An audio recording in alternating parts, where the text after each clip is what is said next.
Willkommen zum Bonusvideo von Uncharted 2 Among Thieves. Also, Unter Dieben. Mehr Spieler wollen wir nicht. Mehr Spieler ist doof. Die sind alle besser als ich und können besser schießen. Finde ich blöd. So, Kapitel.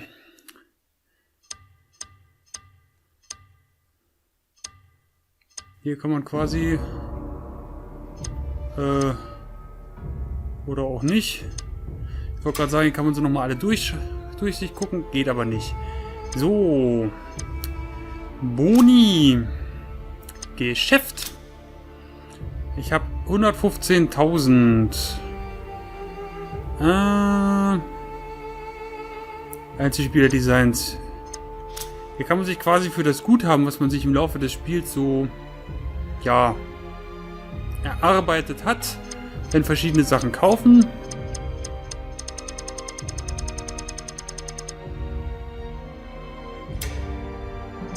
Waffen.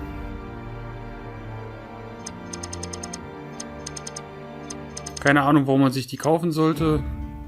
Außer vielleicht Eddies goldene Waffe. Der ist aus Teil 1. Weil den Rest kann man eigentlich so finden.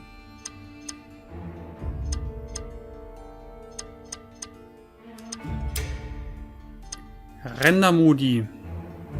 Schwarz-Weiß, Sepia, Filter der nächsten Generation. Was auch immer das ist, den hatte ich mir mal gekauft.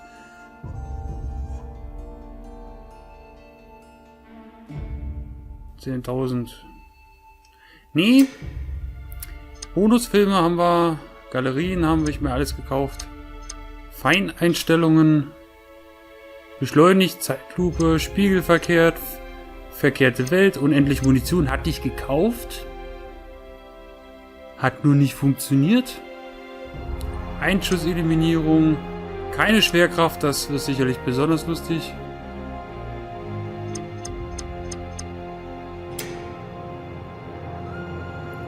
Ja. Drakes Schicksal. Prüfung läuft. Sie haben Drakes Schicksal entdeckt. 100.000 werden Ihnen dafür gutgeschrieben, dass Sie Uncharted Drakes Schicksal beendet haben. Aha. Das war eine Taste drücken. Interessant.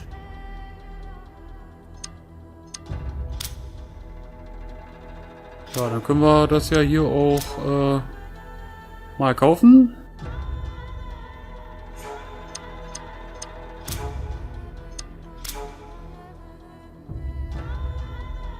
Drakes Schicksal, das war doch Teil 1.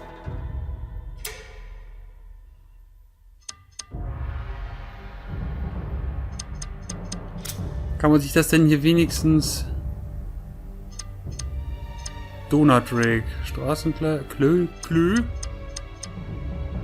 Helena, Straßenkleidung, Victor Sullivan. Man kann es leider nicht sehen.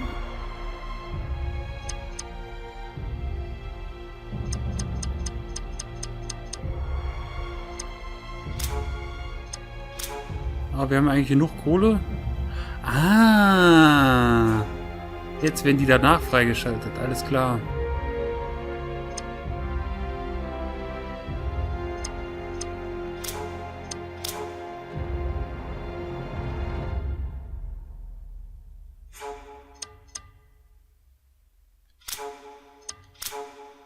Dann kaufen wir uns da doch mal ein bisschen durch.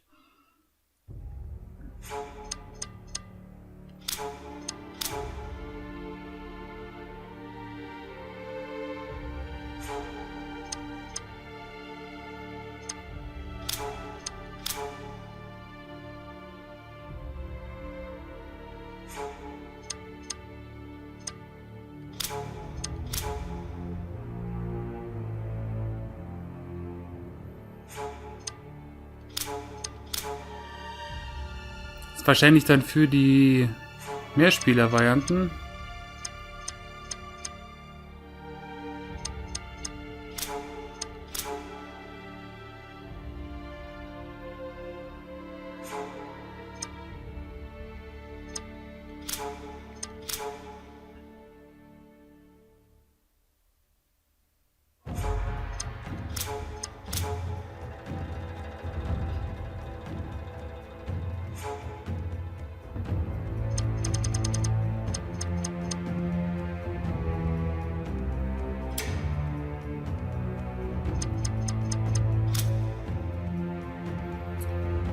So, was haben wir denn noch?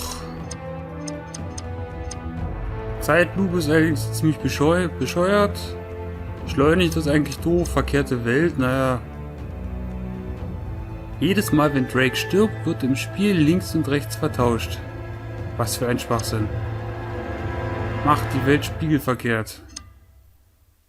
Spielen Sie das Spiel in Zeitlupe. Spielen Sie das Spiel mit erhöhter Geschwindigkeit. Eliminieren Sie Gegner mit einem einzigen Schuss.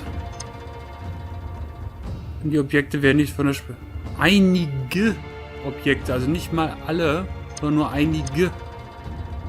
Ja, gut. Rest hebe ich immer auf. So, Schätze. 27 von 100. Jackhornschnitzerei. Antikes Schau. Shenrezig-Statue aus Bronze. Tibetische Ritualklinge. Tibetisches Messer. Juwelenbesetztes Armband. Silberner Amulettkasten. Yamantaka Kopf aus Leben. Sag das mal 8-mal hintereinander. 8 Zeichenanhänger. Tibetische Ritualvase. Tibetische Trompete. Tsongkhapa Statue aus Bronze. Glocken Tokchak. Stupa Ornament aus Bronze. Nadelbehälter aus Silber. Tibetischer Sattelring. 3 Steine Korallenring. Juwelenbesetzte Statuenkrone. Nepalesischer Bronzelöwe. Lacquer-Maske aus Kupfer. Vara-Statue aus Bronze. Altarlöffel aus Bronze. Ankora-Wassergefäß. Räuchergefäß. Emaillierte Schnupftabakflasche. Osmanischer Ring. Und Statue einer zornigen Gottheit. Das war doch das Ding, dem wir da die Arme verdrehen mussten, ne? Vishnu, Shiva, wer von denen hat irgendwie 8 Arme? Ich weiß es nicht mehr. So, Medaillen. Erster Schatzsucher, finden Sie einen Schatz. Schatzsucher-Anfänger, finden Sie 5 Schätze. Schatzsucher-Neuling, 10 Schätze. Amateur, 15 Schätze. Nachwuchs, finden Sie 20. Und Lehrling, finden Sie 25. 30 wäre Anwärter. Begeisterter wären 35. Ach du meine Güte. Kompetent. Fähiger. Geübter bei der Hälfte. Geschickter 55. Guter sind 60.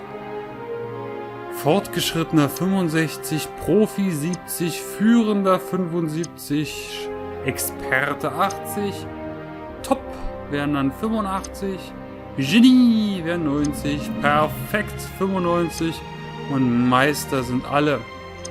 Reliquien, keine Ahnung. Ich habe keine Ahnung, was eine Reliquie ist. Vor allem finden Sie die sonderbare Reliquie. Also, es gibt nur eine. Besiegen Sie 5 Gegner in Folge ohne zu sterben. 75 Gegner in Folge ohne zu sterben. Überlebenskünstler, okay. 20 Kopfschüsse habe ich hingekriegt. 100 Kopfschüsse. 250 Kopfschüsse habe ich nicht hingekriegt. Keine Ahnung, wie viel ich hatte. Kopfschussexperte. Besiegen Sie 5 Gegner in Folge durch Kopfschüsse. Blindschütze. Achso, das habe ich nicht gemacht, weil Blindschießen tue ich nicht. Aus dem Laufen auch nicht. Henker. Habe ich gemacht. Schildangreifer. Einsatzschild ist doof. So, jetzt kommen die ganzen Eliminierungen mit den einzelnen Waffen. Ja, die Uzi ist auch blöd. Die Diegel. Schrotpistole habe ich auch nicht genommen. Die Betäubungsgewehr, naja, nicht ganz. P08. AK-47. Pfahl M4, MP40. Scharfschützengewehr, Mosskaliber, SAS, M23 Hammer. Panzerfaust, Armbrust habe ich nicht. Stimmt, habe ich nicht. Gau 19, die Granaten. Sprenger.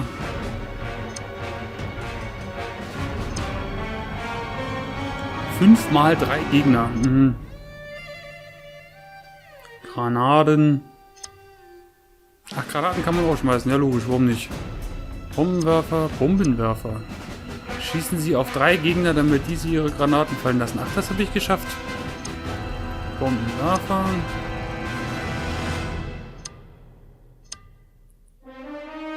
Eisenfaust. Besiegen sie 50 Gegner im Nahkampf. 10 Gegner in Folge im Nahkampf. Ja, das habe ich da unten gemacht, in dem Tunnel. Nachdem wir den Eingang zu Chambala da mit dem Spiegel ausrichten. Das Ding da. Heimlicher Angreifer. Habe ich nicht. Ninja-Meister. Krawallmacher. Indem sie über ihr Einsatzschild laufen. Ach, das geht? Stahlfaust.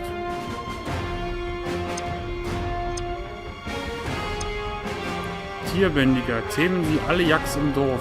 Man kann die zähmen? Marco. Voila. Spielen Sie im Swimmingpool fangen. Schatz gehoben. Ja, ich habe es auch sehr einfach gespielt.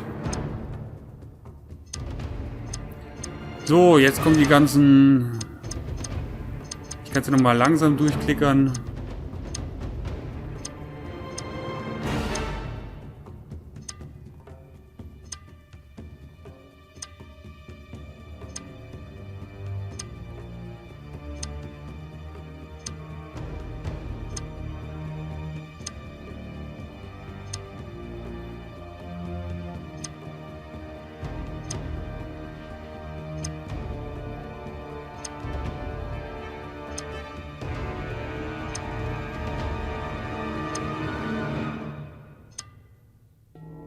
Barbecue.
Sterben sie 5-mal, ohne jemanden zu eliminieren.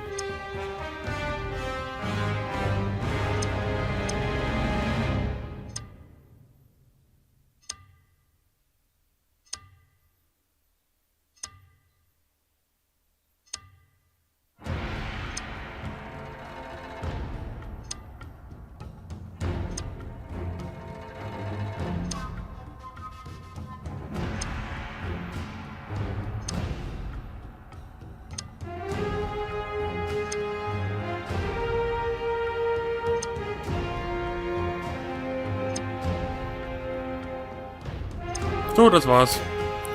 Statistik. Reihe.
Mhm.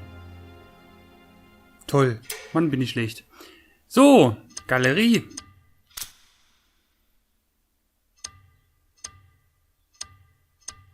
Story-Filmsequenzen, das ist das, was wir schon mal hatten. Was es auch Teil 1 gab. Da kann man quasi sich alles das, was so als Video reingerendert wurde, sich hier nochmal einzeln angucken.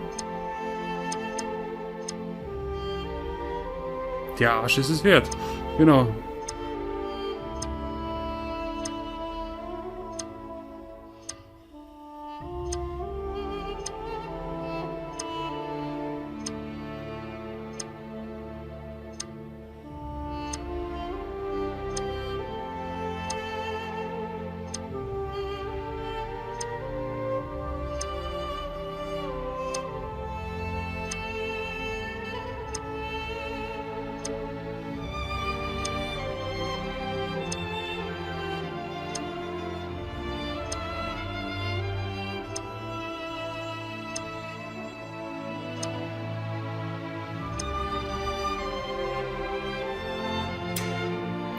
Boni-Material, jetzt geht's los.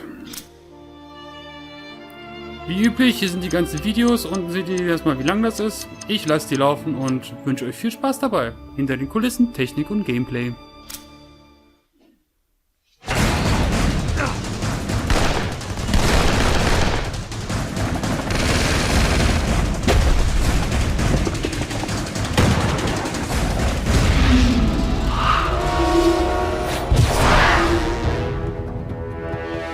With Uncharted 2, we really wanted to not only tell a really compelling story with interesting characters, but we wanted to just put you in these over-the-top cinematic set-piece moments that feel ripped straight out of a summer blockbuster movie. That lets you have control over Drake as you're having to play through those set pieces. So we wanted to just give all the technology we could to the engine to allow us to create these moments.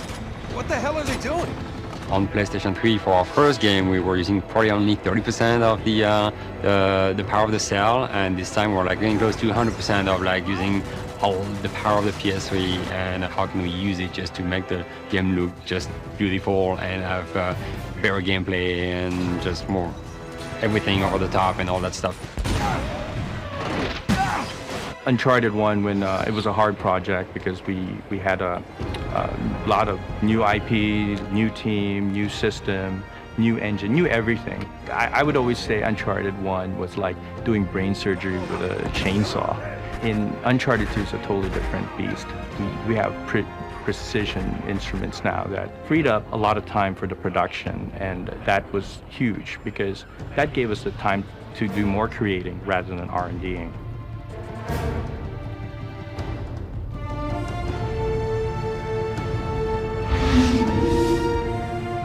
In Uncharted 2, we integrated use of the Havoc physics engine, as opposed to a proprietary physics engine we wrote for last game. We're able to do a lot more things we couldn't do last game.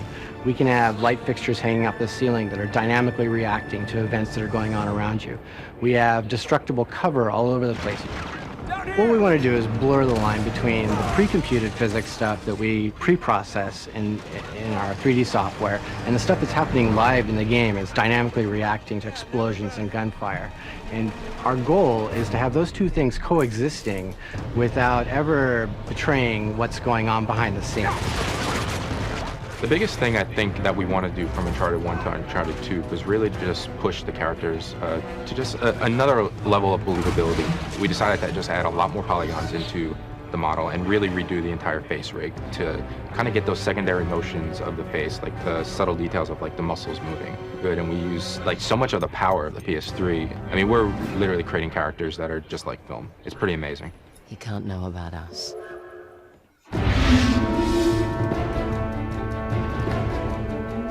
We often talk about moments in the development of Uncharted, but they're these iconic images packed with drama and a spirit of adventure, and so the train was definitely one of these.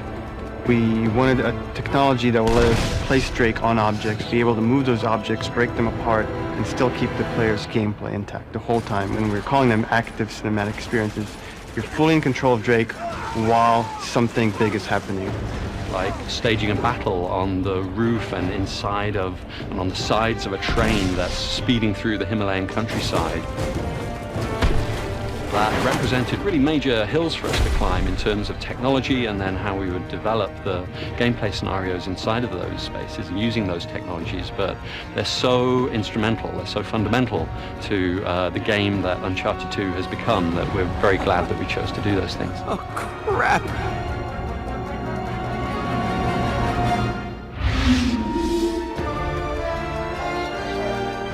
With the Uncharted franchise, we really are bringing a unique set of gameplay mechanics that no other game is providing. We're a third-person cover-based shooter, but we also have a hugely expansive traversal moveset. So we've got characteristics of a platform game, and then we've got great hand-to-hand melee combat, so it's all seamlessly fluid, and Drake just really feels like a fully realized human being, and anything that you think you could do, Drake can do.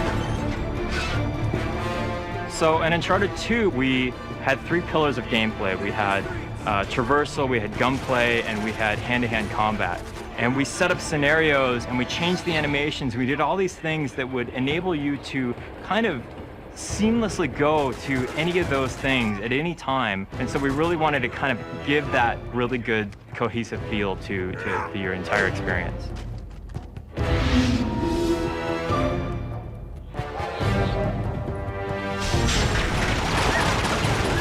We could not have made Uncharted 2 without having made Uncharted 1. We had such a foundation, such a great base to start from that we built everything on top of.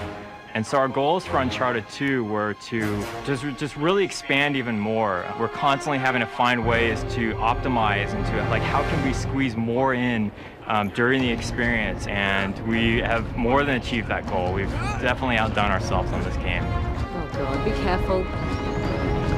Holy shit. We're gonna pack more explosions, more big budget, Hollywood blockbuster explosions, buildings collapsing. You know, we want to maximize people's time. You know, if they're gonna spend 12 to 15 hours in our game running through it, we're gonna make sure that every minute of that, there's something unexpected getting thrown at them, there's something falling down around them, and they're caught up in the middle of it. The optimizations and enhancements that they've done to this engine from Uncharted 1 to Uncharted 2 are mind-boggling, and we're using the PlayStation 3 hardware in a way that I'm not sure that anybody else really is. To have that visual experience be so right and so seamless that you get the effect of people not wanting to put the controller down.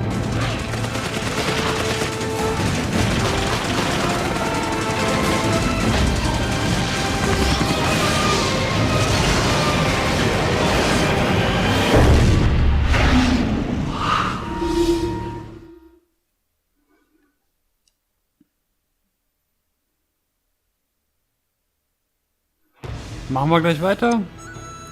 Hinter den Kulissen Story und Design.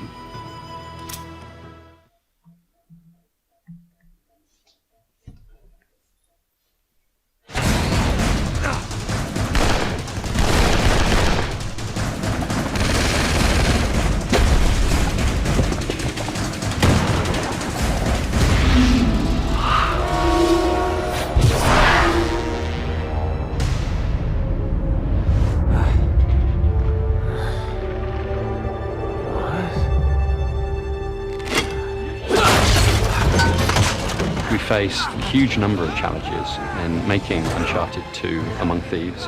One of the things that we did right at the beginning of the project was to write out kind of a list of the rules by which the Uncharted world operates. It's very much a game about exploration and discovery. It's kind of larger than life, and it has these characters in the world who are often eccentric or surprising. Yeah, well, payback's a bitch. We have challenges in all fronts. It's how do you create a grounded character in a grounded setting, trying to get the pacing right, not only in the story and the cutscenes, but in games, so they actually start playing the way that we're drawing them in the story. They need to look and react that way in the game as well. When we set out to do the sequel, we just wanted to even do better at capturing that active cinematic experience, which is really, for us, capturing the charm and action and adventure and spirit of classic, you know, action adventure that we all love, and making it interactive, so that anything we could do to make that experience in the player's hands, we wanted to improve from the first game to the second. And I think that's why we get the effect of people not wanting to put the controller down. You know, they want to see what's going to happen next, and they're emotionally invested in what the characters are doing.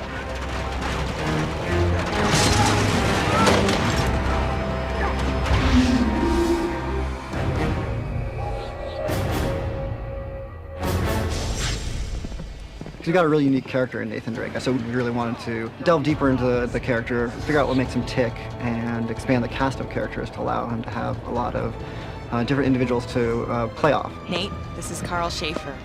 How are you feeling? I think within the video game landscape, he stands out. I mean, he's got a real relatable character. He's an everyman, he's fallible. Nate. No, Elena, I'm done. Now come on, I'm through playing the hero. We knew that we wanted to expand on his character, to explore flaws and conflicts without losing what we thought was at the heart of our story, which is humor and charm. Yeah, good luck, pal. I mean, that's almost impossible to... Oh, you did it. Nice. And, you know, there's even elements of romantic comedy, which I think is unusual in games. If it makes you feel any better, my relationship with Flynn is strictly professional. Really? Mostly professional. Oh. True character is defined by the choices a human being makes under pressure. So that's what we try to do with Nate, is throw something at him that just pushes him enough, right, up against the wall that forces him to kind of be cunning and skillful, and then thus become the hero in the story. And that becomes sort of the core of the story, is seeing, you know, when people are put in a crisis, their real character comes out. And then how the people he surrounds himself with, his friends and his colleagues, react to the same crises, and what that says about his character. You know, we've got Sullivan and Elena and a new character, Flynn, who's a longtime partner and associate of his, and Chloe Fraser, who's his sort of new romantic interest. I'm sorry, do you have a plan to go along with that grenade? Yes, I do. And all these people sort of are satellites around him that reflect different aspects of his personality and pull him in different directions. And then we want to just see what happens when the shit hits the fan. We can't just leave him here to die. He is as good as dead already, and so are we if we don't go now. Then go. Yeah, nobody's stopping you.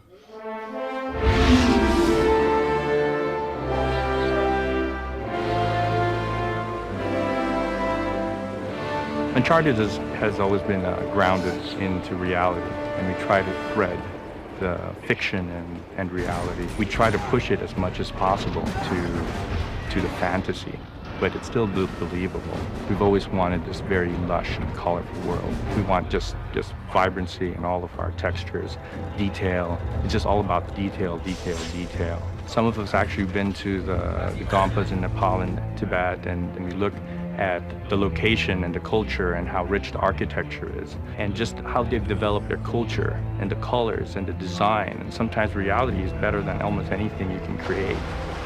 The big picture and the details. You can't have one without the other. So we'll do a variety of different types of concept art.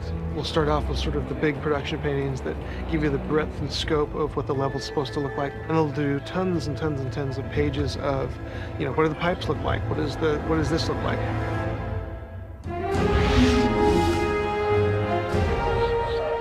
When we set out to figure out the stories, we know that we always want to base it on a real-life historical mystery.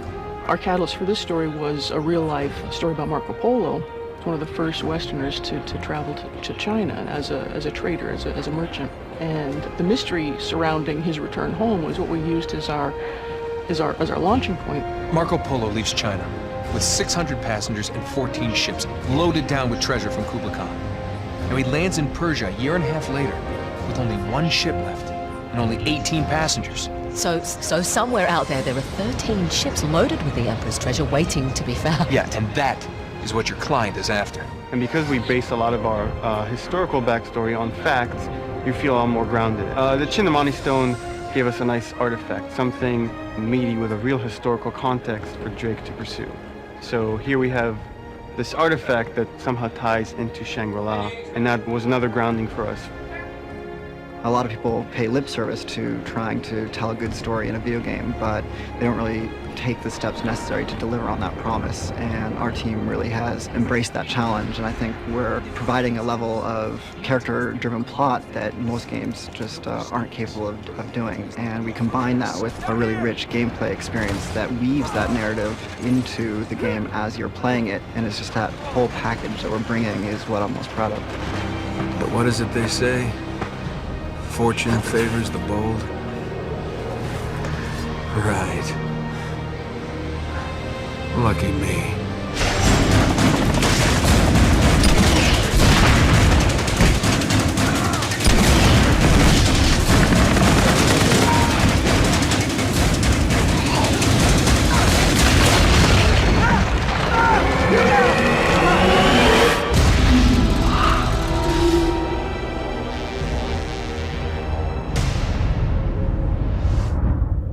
Und wie es auch für Indiana Jones typisch ist, am Ende des Spiels oder bei Indiana Jones bei den Filmen hatte er nichts. Er hätte riesige Reichtümer theoretisch rausschleppen können, tat er nicht. Anschließend geht alles unter und er hat außer einer Erinnerung und einen Haufen Schrammen und Prellungen und vielleicht gebrochene Knochen nichts. Bei Teil 1 hatten sie ja diesen riesen Schatz, den Sully irgendwie komplett durchgebracht hat, nur um Nathan aus dem türkischen Gefängnis zu holen. Also nichts. Hinter den Kulissen Entstehung der Filmsequenzen.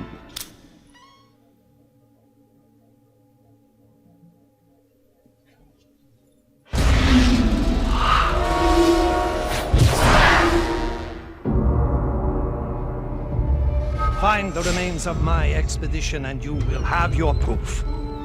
Tenzin will guide you.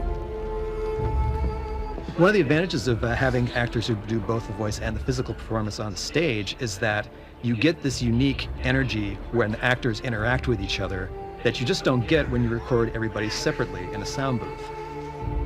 Hello. Oh! Whew.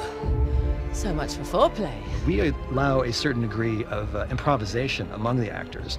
You know, we have the scripts. They're never necessarily set in stone. If we come up with something better on the day of the shoot, or if one of our actors comes up with a funny ad-lib that works, you know, we use it. And if you record everything beforehand with completely different people, you'll never get that. That was great. I love that. The actors and the director, the motion capture director, really kind of treat their sequences like miniature plays, and they block them as if, you know, they're performing in front of a live audience, you know, but because there is no real camera there. There's, you know, virtual cameras all over the place. A girl can hit harder than that. We work from an outline that we created at the beginning of the project. We flesh out the script and we work on the scenes as we go. And then when we get into the studio, we have a rehearsal day with the actors. We revise the material together. We get it up on its feet. We block it as if we were shooting film. Then the next day we get together and shoot it for real with the full crew there and the mocap suits and everything. And even then we revise them on its feet. So it's a really different process than most video games use. We split the take. We split the take 3 ways, then you and I disappear. Together. There's been a lot of instances where you have studios who record the voices separately from the mocap, and the end result almost always looks, at best, looks like pantomime, and at worst looks like people running around flailing their arms. Let's not forget who walked out on who. The nice thing about motion capture is, unlike a live action shoot, where, you know, if one person is okay in one take but the other person isn't, you're kind of having to choose between one or the other. I can choose anybody's take from any performance at any time so that we can always get the best possible result. The reason we are actually trying to capture the audio on the stage is because that's basically when the actor's in the moment and they're giving their best performance, and it just feels a lot better than when we ADR it. Often that feels, you know, kind of canned. You are the reporter who has been biting at my heels. You better pray that he is not bluffing. When I really get involved is really on the day of mocap shooting. So I'm there on the stage as we're recording the scenes, shooting the scenes with the actors, and I'm listening for continuity between takes. I'm listening for the right emotional tone between the actors. I'm listening for noise. I'm listening for all kinds of pollution in the sound. And we do a bunch of takes. I'm paying attention to it from sort of the holistic overview of how the performance fits into the larger story, into the script as a whole. I'm listening for the writing, whether it's working, whether what's on the page is coming out on the stage. I place the cameras where I think I'm going to get the best, most effective performances out of everybody, best establishing shots, best close-ups. And when the scene calls for it, especially in the more action-oriented scenes, we always try to add a bit of a handheld feel to the whole thing as well. Once Josh has decided which takes and which masters and all the time codes of the motion capture that he's going to order, I'll stitch it together. He gives me the leeway to make the timing feel good. It feels energetic. Then I go through all of the takes that we've recorded on the stage, not just the ones that we've selected. I'll make my best cut out of all that dialogue. Now come on, I'm through playing the hero. Your adversary will not give up so easily. He will not stop until he possesses the thing he desires. The actors give us such great material on the stage, and when we come in, we have to complete that performance and make these characters really alive and who they are. That usually starts off with looking at what the characters are touching and what prop manipulations and how they interact with each other. And then it goes all the way up to all the fine details of, you know, how their fingers and hands are held and what their faces, the expressions and tone and emotion of their face. It's not just the lip sync, it's the whole performance. It's what they're doing when they're not speaking as well. So when we get that performance into our computers and we can look at it from any direction, it's at that point we need to set up our camera rigs. We need to, you know, decide where our shots are going to be from, what's going to be a close-up, what's going to be a wide or medium shot, you know, what's going to have a wide angle or a long lens, you know.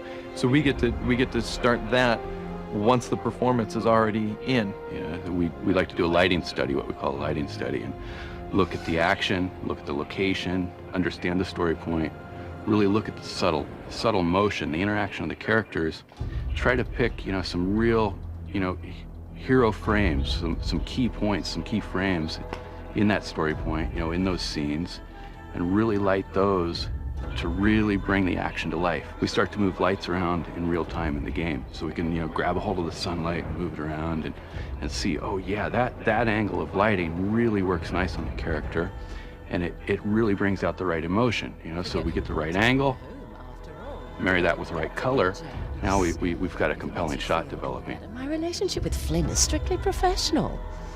Really? Mostly professional. Oh. Often for the sounds in Uncharted 2, we will go out and actually do field recording. We've done that with a lot of the environment stuff. We also, you know, record a whole lot of Foley as well. So, because we have all the characters that we have to cover, and their movesets are really, you know, pretty extensive.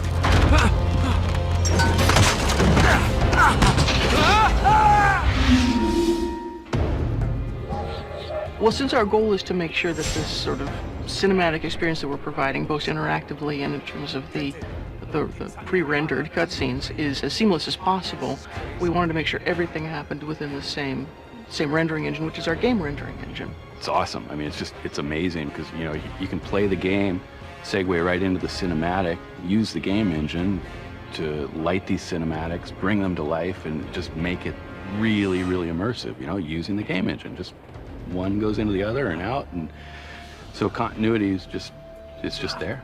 Because we have the same assets that you're looking at in game and in the movie, we get that seamless cinematic experience. It's really, really unique. I suppose I should have quit while I was ahead. It's not just about the visceral thrill of what you're doing, it's about the emotional and the visceral thrill, and that's where having it be a character-driven story is so important. And it's great fun for the player to experience, and I look forward to it. It's a lot of fun.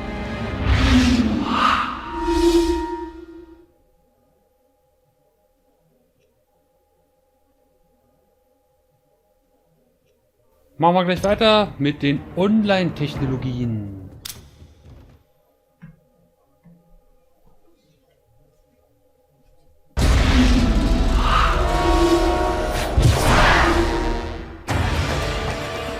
The biggest challenge we got when we started was like animation. I mean, everybody's been raving about our animations on the first one. We've been pushing the boundaries even further, like on Uncharted 2 Among Thieves.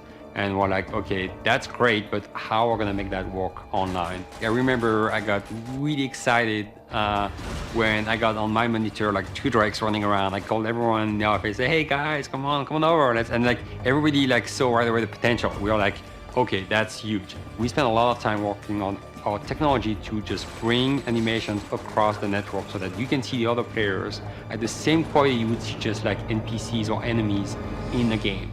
Now we have all the fluid animations, all the climbing, all the jumping, you know, all the special moves are all in the game, which is really awesome. We really pushed the boundaries. We tried new things nobody tried before. Everything that we do in single player shows up in multiplayer. You can see player movement as detailed as possible, like you will see them if they were like next to you.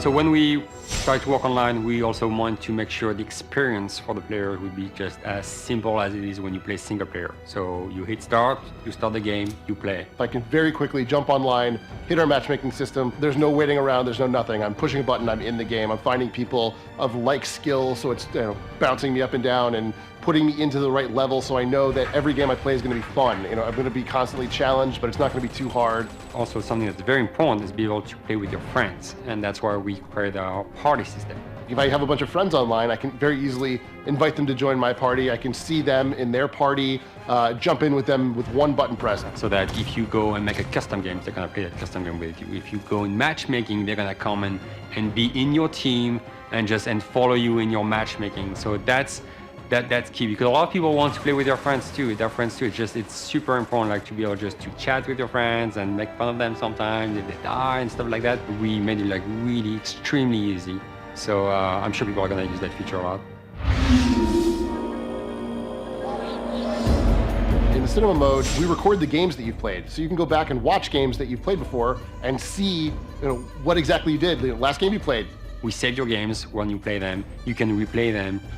Just fast forward, pause the game, stop, freeze everything, move the camera around, and just look at what's going on, where everybody is, and you can take screenshots, and so that you can then show off to your friends. And also, you can use it to see how other players are playing. So, if a guy was really good in the other team or in your team, you can just replay the file and just follow him and see how he did it. What was his tactic just to be so good? What is he doing? Because everybody has a unique technique. Even if you're playing by yourself, you're gonna call your wife over, your kids, your friends in the house and say, look at this awesome thing that happened, and sort of gets more people involved. You can go through and sort of give yourself a best of reel, which is really, really neat. The great thing about the PlayStation 3 that I love is the fact that there's a hard drive, and that's on every single machine, and that's priceless for us.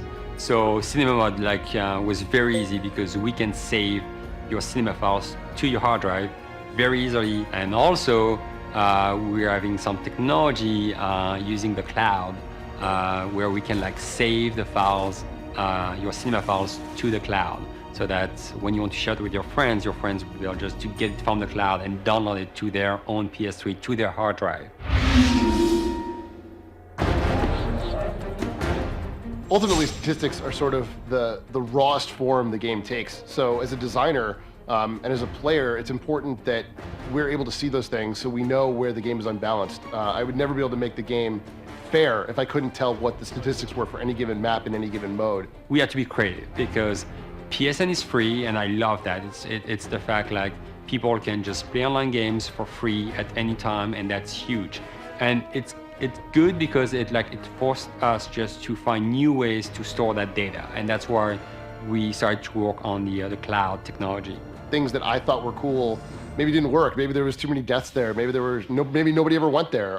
Those kind of things were very, very easy for me to see because we did track so many statistics all the way along. The stats are the biggest thing for the players. They want to know how they're doing. We have competitions going on, and they want to be able just to go on the website and just look at the results of the game and take the result of the game and be able just to define who's winning the tournament. One of the best features of Uncharted 2 is the ability for us to live update the game, which means we don't have to patch. It's completely transparent to the player. Every time you start the game, you go on multiplayer. Here at the bottom, you're gonna connect to our servers and you're gonna sync the latest data. And it's completely transparent, it takes no time, so that if we see there's a big advantage point on the map that we need to fix, we can do that. We can do that without people knowing about it. And it's good because it makes the experience better for everyone. The game has to be fair, and that's very important. If we want to update models in the game, it's very, very easy for us to do that. If we want to update game modes, or even just tweaking numbers having to do with the explosive damage, let's say, or the damage of the guns, if we find that something's overpowered or in the wrong place even, we can update all those things. We want to be able just to keep pushing new things to the players even after we ship, and that was a big part of our technology too, and we're using the cloud for that too, where we store all our files just that you need to update on the cloud, and again, it's all free and it's all good.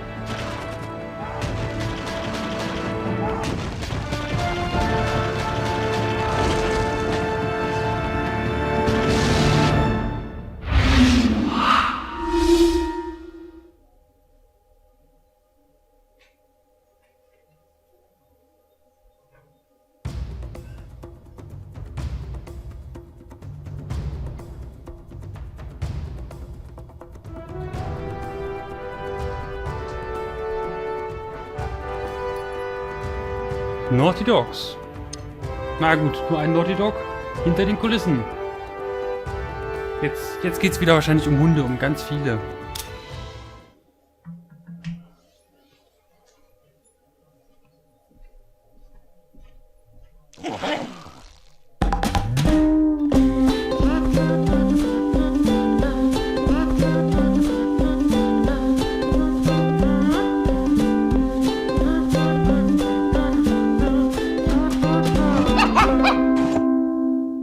Welcome to Naughty Dog. Hey, how are you? It's a good job. You know, they use the word family a lot here. It's like family, you know, dysfunctional. Yeah, it's fun. It's like having brothers in a weird way. Like really gross brothers you don't like.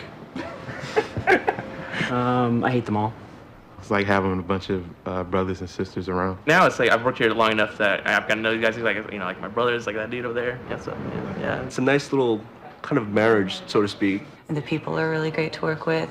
It's a nice atmosphere. We hate each other sometimes, we love each other sometimes. But I've found a happy place here. I've never had this intimate of a relationship with my coworkers in the sense that if you have a problem with someone, it's almost like you're dating them. You go outside and you'd be like, you know, I don't really appreciate the way you were talking to me that one day. We have a lover's quarrels often. We hold hands a lot. Yeah. You come into the office, he'll bring me breakfast. Camera is like, yeah, kind of does censor us a little bit. It's unfortunate. I can throw things at Marianne, so we're good. We're a good team. It's good being a game designer at Naughty Dog. We have a lot of fun. Know thy player, know thyself. Oh, get out of here. Yeah. Just like home. Just like home. Oh. One of the things that appeals to me about working here is the collaborative environment. I mean, the way it affects the work is that pretty much anybody can say anything at any time. We are a special kind of company, in as much as pretty much everyone here is a game designer. Everyone here is a game designer, but everyone at the company is encouraged to have input into the process of creating this game. It's really collaborative. I mean, everyone just kind of works together and bounces ideas off of each other and stuff like that. Yeah, that's from the president on down. You can go to anybody and say, hey, how are we going to do this? How's this going to work? I can't tell you how many times I'll be sitting here and then hear somebody have a conversation over there and go, oh wait, I know how to solve that problem. Or I'll be talking to somebody and somebody else will say, hey wait, you're doing this wrong. I know exactly what you should be doing. I just go to talk to anybody. Like, hey man, I need some help with this. You know, you're this guy, you're the lighting guy. You know, can you help with this? It's cool because you can just pop your head up over a pod and say, hey Tate, come here, and he'll come help you. Everyone's so proactive. Everyone's constantly coming over to you and asking questions and suggesting things, and you're going over to them. Because of the communication, not only does it make us all like work together better, but it solves so many issues that if we were in separate offices or separate pods, we'd never know what the other person was working on or what they're doing. If something sucks about your level, guarantee you will have a dozen people in your face that day saying, so do you have a plan to make this awesome? You're gonna have like 6 people on you in an hour telling you why this sucks and why you have to change it. And it won't be just programmers or designers, it'll be artists, it'll be testers, it'll be like everybody. So that's one of the reasons we end up with better games. There's no such thing as you know, straight, just really dark criticism. It's just people trying to help you build upon what your initial idea is. We'll just iterate on it, change it around, and make it fun to play. You know, I mean, that's what we're doing here, trying to make games that are fun to play. You're constantly running around talking to some awesome animator, some amazing visual effects artist, you know, and then coming back to your desk and working in the tools and like putting it together yourself with your own hands, you know, and that's just amazingly satisfying. It's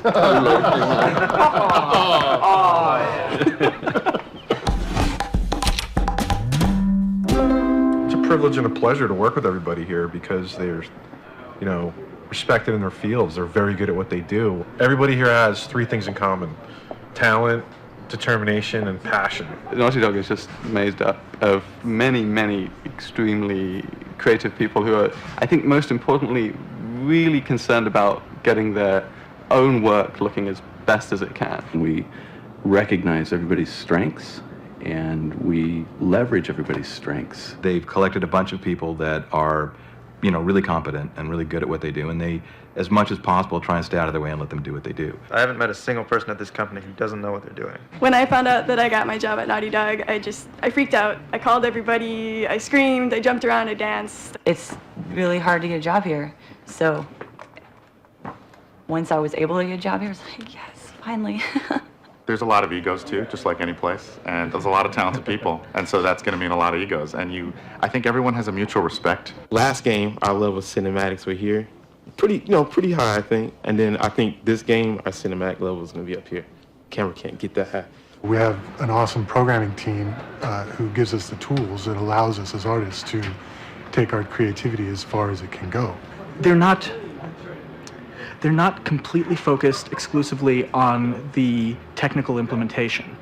They want to know why they're doing it. They want to know how it's going to make the game better and how it's going to be awesome. To be able to do multiplayer came about from people experimenting with technologies themselves in their own time, and then it was like, oh, we can use this. Programmers know it. They're designers. They don't need that from us, which is amazing. It's incredible. And it also makes us feel like frauds. Well, it's different from a lot of places. There's not a whole lot of structure here. There's not a whole lot of hierarchy. We really try to break down the hierarchy so there's not all these kind of levels of like, oh, well, he's somebody, so he can't say this and da-da-da-da. You want to just go directly to the person who knows what they're doing, so you don't have to go up the hierarchy and down again. You just go straight there and get it done and get it fixed much faster because of that. All of them do work. No one's a suit here. So you respect them because they know what they're talking about. People who tell us what to do are the people who are actually creating the game themselves. So it's good because they know what they need. It's run by artists and programmers and people that care about what they're doing. And there's not a lot of bureaucracy. There's no meetings. It's just, if you need something, you go get the designer and you say, hey, here's what I'm working on. Does this work for you? And they say yes or no, and they give you feedback and you change it, and that's it. We have no producers. That really gives me a lot of freedom. Also, a lot of responsibility. I'm really in charge of my own stuff, and when shit doesn't go right, they're on my tail about it. It's like this organic thing that sort of grows in every direction by itself, and every once in a while the hand of God comes down, slaps it back, and that's kind of how we do it here, which is cool. My favorite days are like Mondays and Tuesdays because Mondays I've got yoga at lunch, and then Tuesdays and Thursdays we play basketball. A lot of us go to the gym, basketball. We're going to be playing basketball in 20 minutes. We get free lunch on Wednesdays, breakfast and cereal and coffee, and we're in the heart of Santa Monica. This is my naughty dog. His name is Jack, and we'll bring him in every once in a while. And then suddenly your toe was being licked, and it was a little bit scary sometimes because I thought Ryan was under the desk. Nice. Makes it feel like home. I mean, we have a little trumpet running around. It's like, hi, trumpet. Just can't feed her too much, and she'll get fat.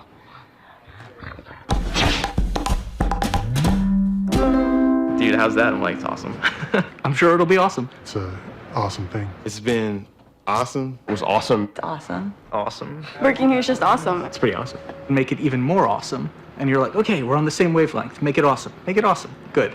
And then you come back like a day later, and it's there, and it's awesome. Awesome? Really? That's the word they used?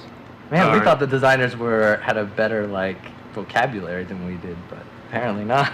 Yeah, but I've been saying the same thing over and over again. It's like we're here to do one thing, and that's make a great game. It's really about having passion for what you're doing and want to see it through. And that's, really the through line for the last 10 years that I've been here. And I think we'll continue to be. That's the only way we can get the perfection and the quality that we get.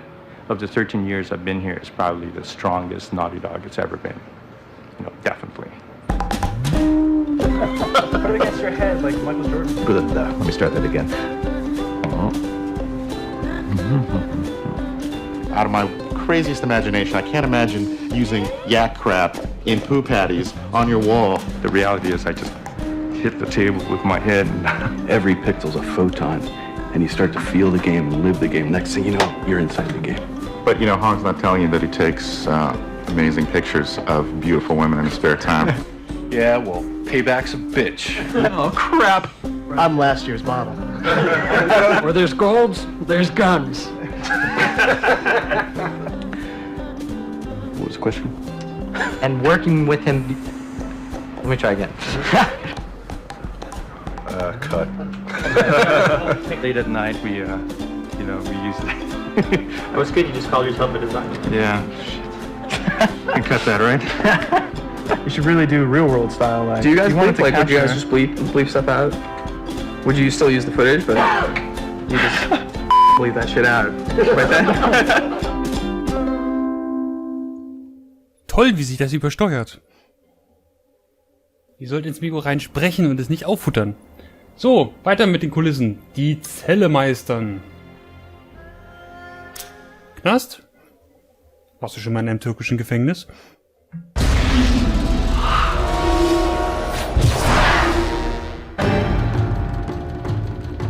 For Uncharted 2, we had a little bit more time, and so we could really attack the hardware this time around. We saw a huge target in helping out the graphics chip by offloading some of the work to the SPUs. And when we started doing that, we realized that the SPUs are really good at doing this kind of work. We added more functionality to it so that it all could be done on the SPUs and really efficiently and with much higher quality than before. Our characters, they typically have 80,000 polygons in one character, like the main character. In total, what we try to push through to the graphics chip is about 1.2 million triangles that we try to draw every frame. We do a lot using the cell processor. We make heavy use of assembly programming, which is really nitty-gritty programming. Uncharted has animation blending as a core feature of our technology, a core feature of how our characters move, and it's incredibly unique to the way we're approaching the problem of producing a really high-quality animation. We can have animations that range anywhere from just a couple of animations to up to 20, 30 animations at one time affecting a character, affecting them in various parts like hands, face, shoulders, back, and legs. You don't have to have an animator animate every single possible combination of the player putting away his weapon while jumping or running and shooting or all these different things. Really, no animator can animate enough animations to produce the same look that we've been able to do by mixing and matching, by layering animations on top of each other, by blending between animations even on different layers. And that really gives the player a lot more control over what he wants to do that's not limited by our animators.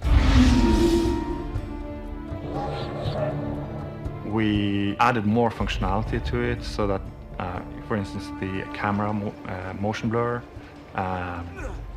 it all could be done on the SPUs and really efficiently and with much higher quality than before.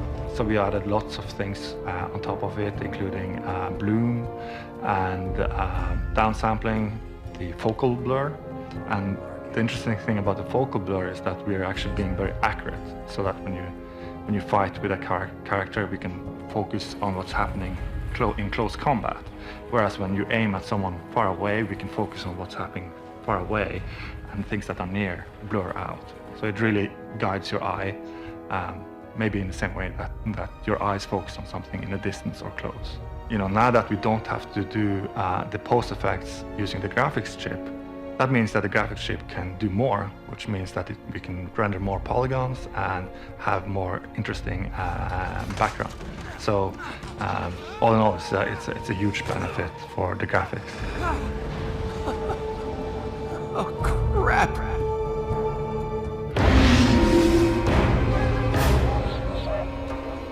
We really wanted to push the PS3, which we knew we could push even further from what we had done with the first game. And we went from 150 objects for the first game. This game, we're capable of over 500 objects in like just a couple of milliseconds. And that has allowed us to make the world come to life, to really feel real, feel like you're not in this like frozen wasteland, but really that you're in a building that's being destroyed, that you're in a war zone with everything going on around you, that things are more real than they ever have been before. And it shows, given the SPUs and just the harnessing the power of the PS3, we can now take it so much further. And Uncharted 2, we've really taken it the next step. Because our game is very much an action movie, right? So you would expect to have it looks sort of like a movie. It's still stylized, but movie-like. And so we made a filmic filter for the high dynamic range, so we could play much more with the light values. It looks much more believable, and also it sort of solves a lot of the shadowing problems that you sort of expect to see. So it really puts everything together in a sort of a cohesive way. Hard to do, but the benefits are huge because you can make real magic happen.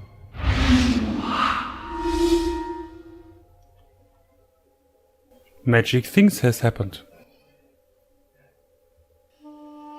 Ich glaube, das war jetzt grammatikalisch wieder falsch. Aber wurscht, machen wir schnell weiter. Schlau wie ein Hund.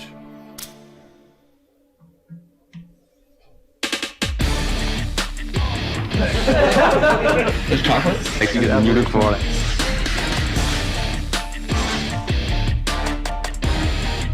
We hate management, we hate meetings, we don't like long emails. If you see something in the game that you want to fix, don't ask permission, just go in there and make it awesome. Yeah, people are asking us like, what's your secret? Yeah, what are we all about? It's always sort of a corny answer, but it's really the people. And we have really strict hiring practices. Every single discipline has a test that we give people, and we have a very thorough interview process as well. We really want to make sure that the people we're bringing in are going to work with the way we like to work, which is everybody's got to be very self-motivated, self-starters. We don't have very much management.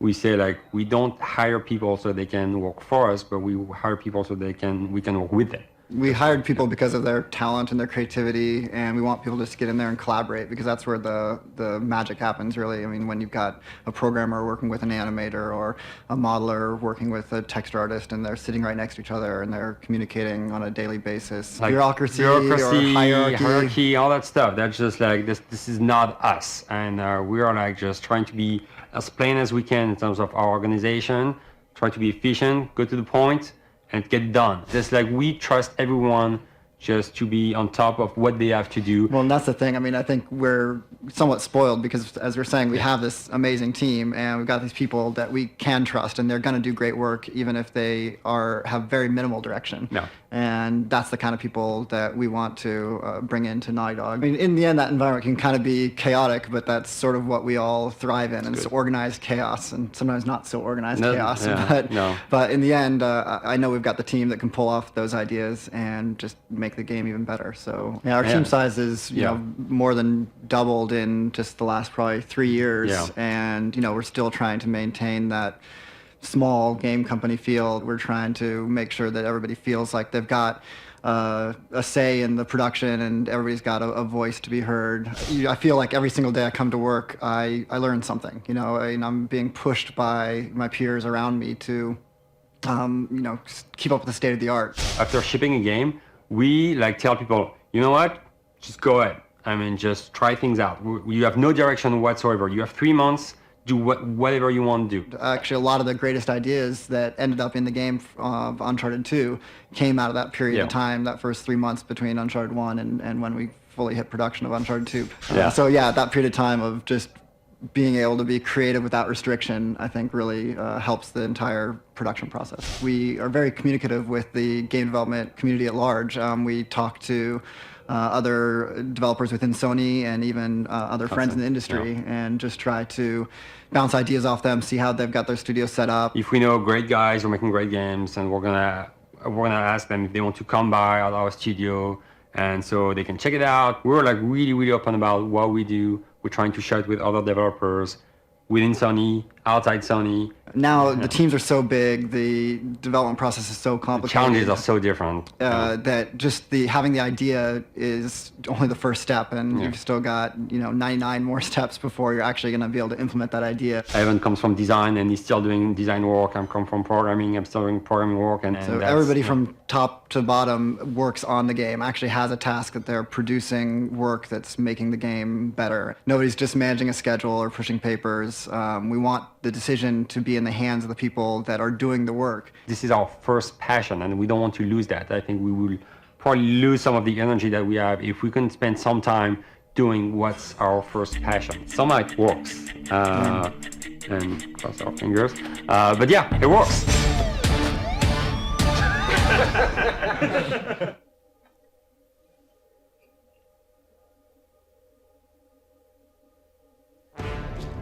Na dann gucken wir uns doch den Testtrailer an.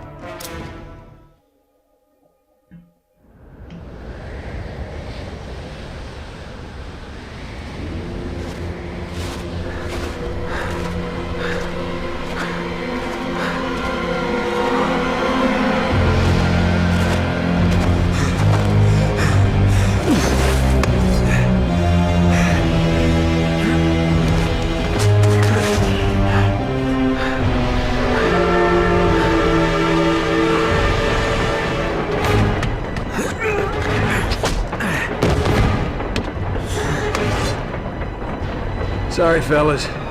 This belongs to me.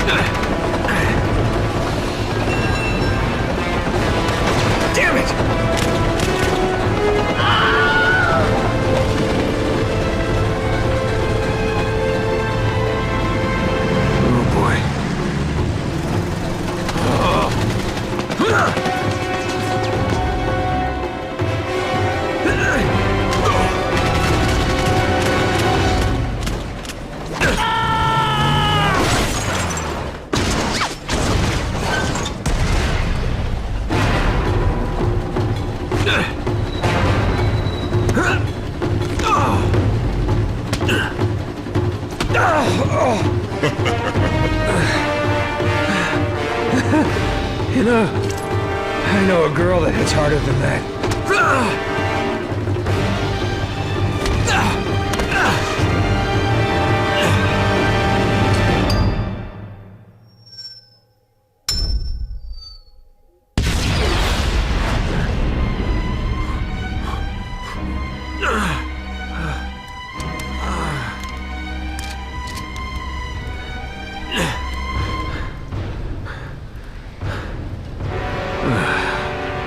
Real smooth, Nate. Real smooth.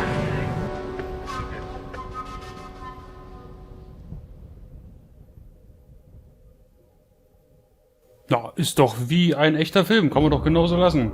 Warum haben sie da noch einen Doktor dran? Ja. So, da gucken wir uns mal die Konzeptgrafiken an. Wir machen es immer so. Ich klicke das durch. Wenn ihr was länger gucken wollt, einfach Pause drücken. Ansonsten, ich lasse euch das immer so 2 bis maximal 3 Sekunden stehen. Und wir springen dann zum nächsten danach.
So, sind wir damit einmal durch.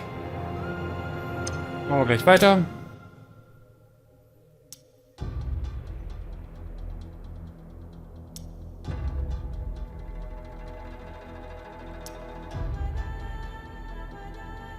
Wirkt sympathischer.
Hatten wir schon.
Und die Nummer 5.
Ah, wie ein Foto. Gut, die letzten Konzepte.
Ein wirklich großer Baum.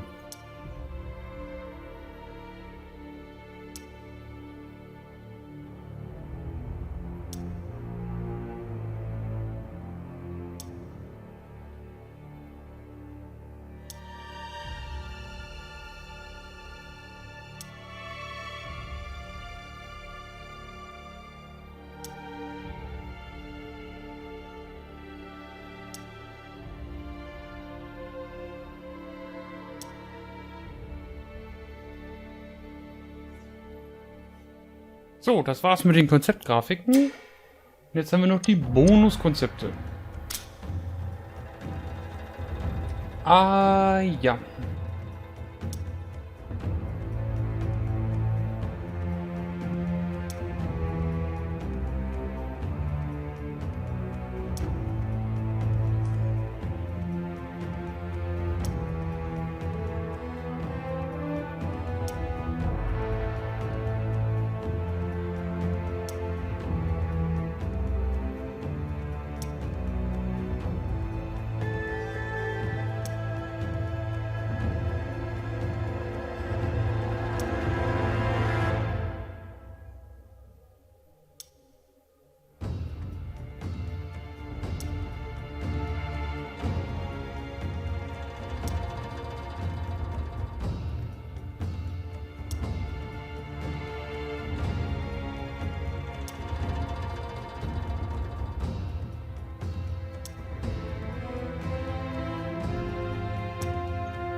Schönes Bild.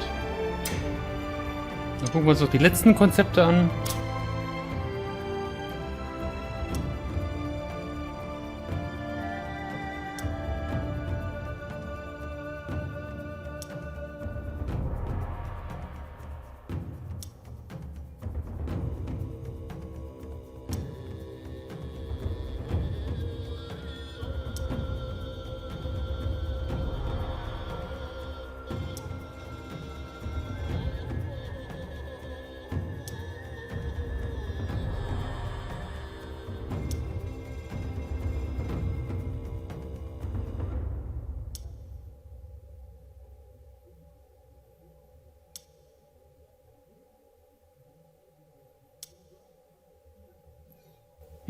Mehr Charaktere wollten sie nicht.